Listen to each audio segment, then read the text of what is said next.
In this video tutorial series, we're going to cover Katana's native integration with Xero. Xero is one of the most popular accounting tools outside of the United States, and Katana has built a native integration to allow you to seamlessly connect directly to it.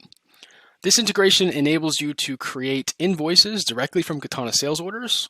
It allows you to generate bills right off of a purchase order and also create bills from your outsourced purchase orders.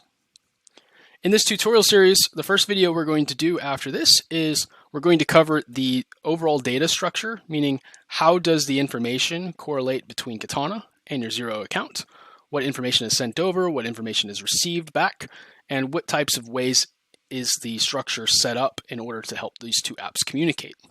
It's really important to understand these types of things when you're actually working with Katana for your accounting needs. The second video will actually do the general integration flow. So we can show you exactly how does the connection work to your Xero account. And last but not least, we'll do all of the general workflows, and I'll show you how the actual application works in action through that integration. We'll do a workflow with generating an invoice off of a Katana sales order. We'll make a bill from a purchase order.